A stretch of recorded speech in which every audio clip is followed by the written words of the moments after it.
Ebusian for aha Ghana Sem TV GH, message or like, comment, subscribe, turn on notifications so that anytime videos of this nature are uploaded, you'll be notified. Ebusian, na se munim di entia. App you suit him legal wife for ne ebi mo see. Dr. Alhaji Mahmoud Bawumia yere Hajia Samira Bawumia. Eyo no ene sheve edit nechi. Munim di entia. Oh, nipa adwini mu ha. Me pato muntie di entie, muntie. Against this verdict. It's alleged say judge ya wodi asemu. Woni mpanimfo bi ene obabi na beka ayo obo na meboa ene Dr. Bawumia yere omunyina bihia wo Golden Tulip. Judge ya wodi asemu. Ombehia last Saturday Golden Tulip. Ho lady ne se na wakọ ha one ne boyfriend ekudi lunch ohunu omunyina. Enti se nipa na mo oso okọ Golden Tulip se hin na wokosia wo mo no so ye NDC ni so ye Ken Crofo so ye CPP so ye Hopes na do ye Crofo hwan na nim se nipa na obeka asa asem no eti video ni pictures na se for so okọ ye okohu ye wen asebi wo ha mo ka ya mo fa nyansa ento ho ye di nyansa ne kasa nipa bi obeje asem wo ya tum a wo beba begina wo abeka asem di Dr. Mahmoud Bawumia yiri be hye no na wo agimi na wo maame yam gimi pa ne wo mo abodam adwene ni mutirim me ka kire wo obi no so akohu na ade no abeka se nipa ne se wo ye saman se yampa se nyampa no nti mudidi obi atem kwa wonye mo hwe asem ne be o meka bi onye muhu eso mo ya no e wo hu nti ada nti a ye nyina yare ye ni abere enti mo mfa sa nkwase asem ne achimisem we se nsa mfa ma app yi sukura ye ka kire mo mfa ma meye no politics matwi obi a wote ne ba bi mi bisa wo se Hajia Samira verdict we na aba no mfa so ben na bebo ani kunu Bawumia elections no mfa so ben na bebo aye se we ne benya na mo ka se na teacher sika o politics mo hu ene nko obi aye yo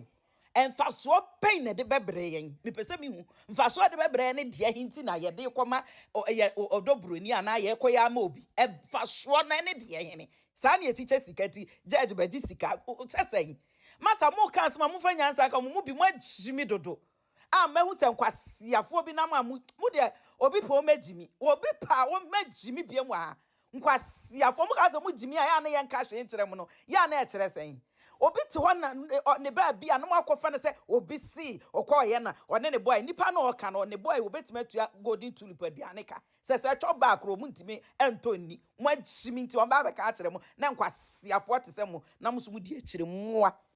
ena wo calling so wusu na won so matis yes wo so organizer bra na baba betomi bra se wo organizer bra obaba betomi se e ko organize yi a mo ye politician mo besua nyansa no mo sori amu de mo ho akofa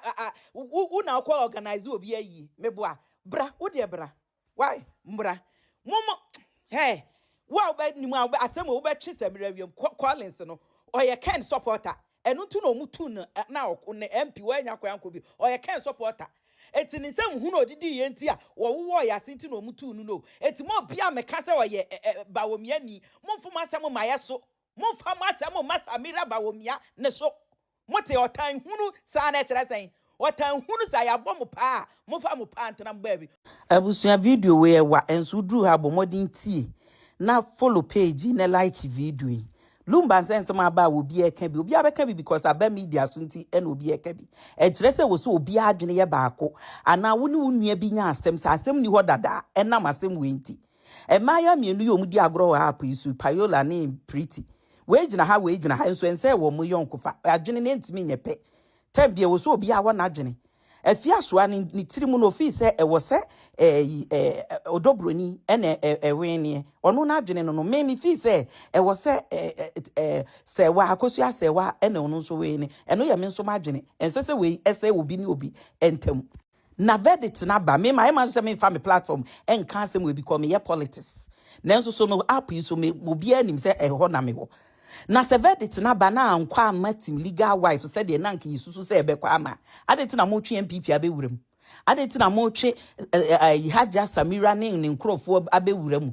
Onchira me because me ntiase mo si obeti wase obi aka akire ne say so obi abọ mama ne say mo na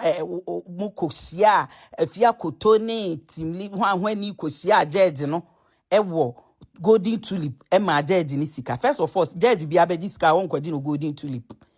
na mo se mo video no so mo fa video no mra na ye hu se video na no nie de san to so biem obati wa obi anim se ken adwuma na oye wono aka se wono oye ken adwuma a woni menya banta bebiri wono oye ken ni oye ken adwuma etitim legal wife no wawie ode ba ken ode ba omiafo obeshem calling so wusu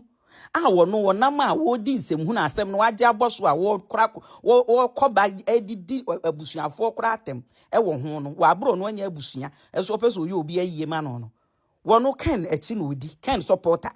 kesiye pa no ade ti na ene mo mfa nse ken Christine odi ken echi no ken ne yiri Christine odi na echi no ono anya sai check na Samira mudi kosusu ne Samira mo ba ayi politics mo ba politics wo ze ni kunu wa yiri mu mienu ni kunu yiri ya ba ko ono ane ono Samira no na mo fi se nam se Dr. Baumi ane so man kwan man wari bi kan unti na Ghana fo bi adwene ye o mo se ne yiri mo do so ne yiri ba ko e na onfa ne ho enkwose asem we se emu da Some of some wo video am na mo evidence or where chere say na nya otan hunu ene nsem hunu na bi mu pese wo mo ka dia mo fa video ne mra na mo fa meto na say wo bi si wo ko ho na ko hu we ene obi si say die no die ye mfa nya adwuma because san krofo we no wo mo bu ti wa ne krofo no bebre eye kan supporters me minim say ti wa me ne nya banta bebre because o ye kan supporter to obechimba wo mia awuram no wanya kwan nya krofo support no no acheba wo mia ne yire awuram enya adwuma verdict na abane nye egu Ghana judiciary anim ase e wo se ni partner se kan asem no mo de be ye politics Ghana court kuro ya na asamwajan case by na yese ya court nullify aware no because omo say ne yire no edi kan ni obi aye court aware no po na ye nkrata asem kwa enso court nullify ene court say aware na certificate da so no wonyintum the same court adenti na ene mo nka se eye Ghana esikafo na nkuradie enti o ma da ku influence court na ma na buatia eyere no se de be yo mbenya kwanya nkuradi mo adenti na ene mo nka ne sa mo be fe mo se aka no kuradi a kire judiciary no ma set up aye ne ye e de ama ahiafo o mu so obi ni bia ne atinchim ne nsa ade atentene ne abuom man na mo te wo kotwetwe obi abewuram mo ma obi a lead mo ba wo ken tim a lead mo amomachwe ba wo mi ano de emfa wo yempene wa ha eno de yempene wa ha me we see de me fa nya adwuma nipa nyansani bia wo ho atie de obeti no wo awasum te se de me amate no ti wa platform so me amasum ya record ama e de abra me amatie no masum se ti wa se obi na aka akere ne se ba wo me ayere ne hwanhwani ne yi enkrofo ekosia obi koma ni sika me amate no ti wa so de o kasa asem na wuntimi nyi ni because ono ba bi ogina nye calling so wusu de ye nyina ya te me mate wusu wati Ghana fo nyina anim so wo se obi ayiye ono obeji aye nso wo ken camp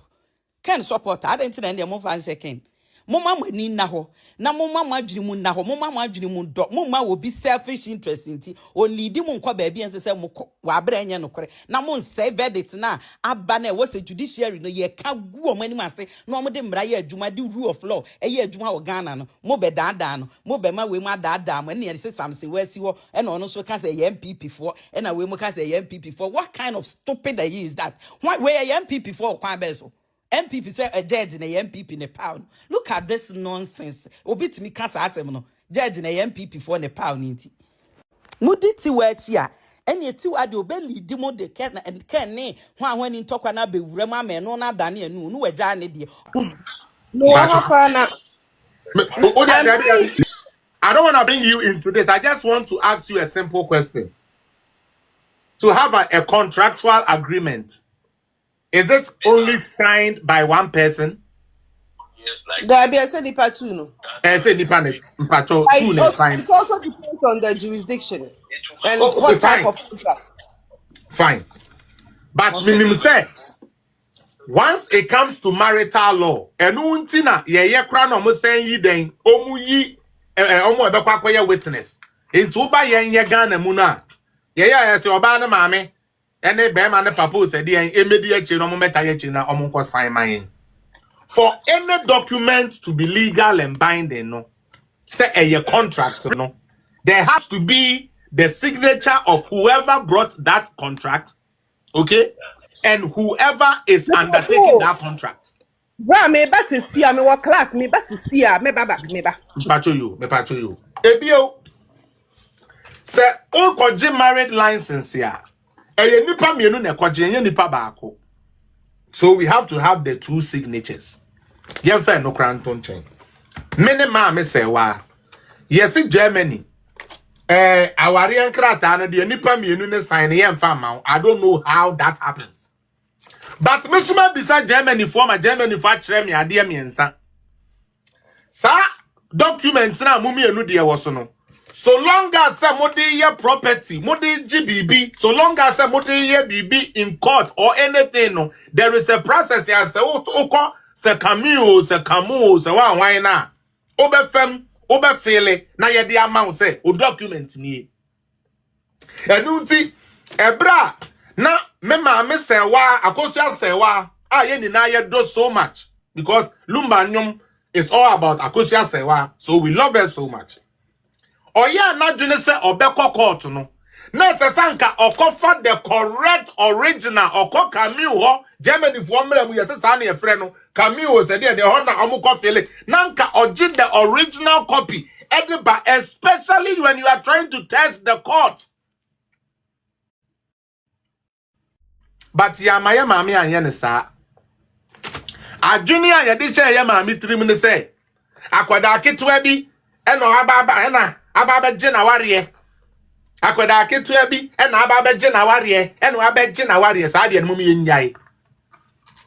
na de ya me ya ne se sister sintie one more na ejina social media the boys we na ejina social media e kasa no bebre agite nkrofo yire ne omu kunu omu ne omu tenne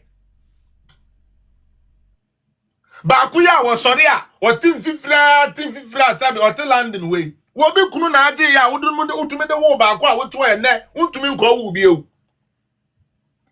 na enti wo so obi meka nkyira wo se wo kodi obi kunu nti yam pam wa na na se wo ba no mfata so no so be friend wo se eye papa ne ba na amoma yam nyansa ne nya adwuma wo amoma Ghana for say no mama ya ye cheap dodo. Mom Akosua Serwaa want to test the court but went to court with a document that is incomplete. When they could have told Mom, say, Mommy, sir, you know certificate no for original one now. They are a bad tie that the Lumba say a tie on the signature in the Fabra. And I will tell you the reason why it didn't go. Because I never new information. Utie. The new information I'm saying now, and say, Sana ya papa that the Lumba crano or banka sa a man paper crano yibruni. Oba or ma that the Lumba paper because a binimo case and a German citizen and a German for before move no there be and connoisseur. Sa naturalization or naturalize ya and this will be a yawunu chromo how Muntie ye. Some about Canada be naturalizing no. Utie, me nye the same as me mano. Me and se me di boni bi na se Canada for empire. Me be ko kura me free so bae. Ghana. But me ba Gabriela, me ba Elsie. So mu bi akoye boni a, ye ni ba bi a ye di on be den, ye di on be ko. Na me nim why ya ma me Serwaa be kwa fa an incomplete document dia ba Ghana without thinking say judge ne be che document ni mu. I don't know why. Enunti, the fact that Lumba ye German citizen no does not automatically say we be who Ghana Germany for ba be fefunu na ba nya na nka omo ye on be naturalize ye bebre na omu wa ye de omo ba Ghana e ba be si omo no so e.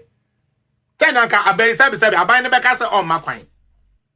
Na ye say Germany kura su bi o no emra wo ho say se woni wo kunu tifie na ba akopa akokọ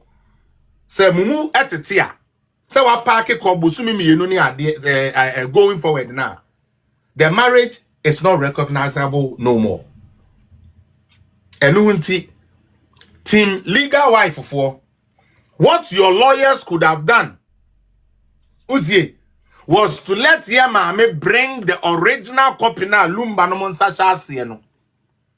se opese or test case no e wo court wa